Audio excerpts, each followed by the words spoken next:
Donc aussi longtemps que tu n'es pas spirituel, même dans les rêves, tu seras dominé. Parce que ce que tu appelles le rêve, le sommeil est la répétition de la mort. À chaque fois que tu dors, tu apprends à mourir. C'est pourquoi quand Lazare est mort, Jésus dit il n'est pas mort mais il dort. Est-ce que la Bible est en train de dire que Adam aussi est mort? Parce que Dieu dit, il a plongé dans un profond sommeil. Mais il dit, le jour où tu désobéis, ce sommeil-là sera appelé la mort. Il dit, ce jour-là, tu mourras. Mais tant que tu n'as pas désobéi, tu dors. Quand tu dors, ton bras est désactivé. C'est ça, non? Tes pieds sont désactivés. Ton conscience s'éteint. Et puis, il y a une partie de toi qui n'est pas matérielle, mais qui commence à s'exprimer. Mais c'est la même chose quand tu vas mourir. Ton corps sera désactivé et la partie invisible sera activée. C'est la même chose. Celui qui est spirituellement mature, quand il dort, physiquement parlant, il est couché. Mais spirituellement parlant, il est conscient. Ton esprit, si tu veux même appeler ça ton âme, est relié à ton corps.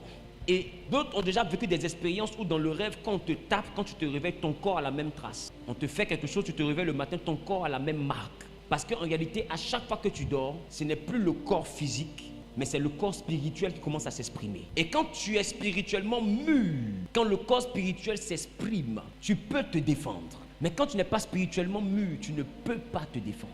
En réalité, tu veux, tu ne veux pas, tu vis déjà dans le monde spirituel. À chaque fois que tu dors, tu es exposé au monde spirituel. Quand on parle de mari de nuit, ce n'est pas avec ton corps qu'il sort, c'est avec ton esprit qu'il sort, avec ton âme qu'il sort. Voilà pourquoi il attend que tu dormes, que le corps se désactive, pour que ce soit l'esprit ou bien l'âme qui sorte. Et c'est avec l'âme qui sort. Donc en réalité, tu es déjà dans le monde spirituel. Ce que je suis en train de t'enseigner, ce n'est pas comment être dans le monde spirituel, c'est comment vivre dans le monde spirituel. Parce que quand tu es réveillé, tu arrives à te mettre le feu. Tu arrives à prier, c'est pas ça? Donc quand on te poursuit en rêve, tu as besoin de te réveiller pour prier. Qui a remarqué ça? Quand on te poursuit, Dieu s'arrange, tu te réveilles. Quand tu te réveilles maintenant, je prends autorité. C'est-à-dire que toi, quand tu dors là, tu n'as pas autorité. Et remarquez, dans vos rêves, de fois quand tu veux prier, le mot ne sort pas. Tu sens comme si tu as la flemme, comme si tu es lourd. Mais quand tu veux taper, ça ne va pas bien. Parce que spirituellement, tu n'es pas équilibré. Spirituellement, tu n'es pas mature. Quand tu commences à avoir une vie de prière qui est très embrasée, que spirituellement, tu commences à être au top. Il y a des fois dans ton rêve, même quand on te poursuit, tu peux t'arrêter puis tu dis à la personne, dans le nom de Jésus, même dans le rêve. Et tu vois que ça a un effet immédiat.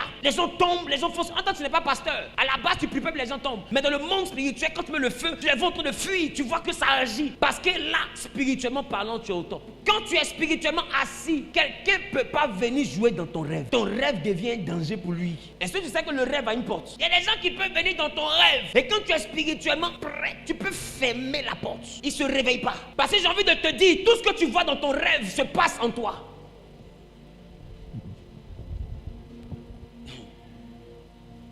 Bon, samedi prochain.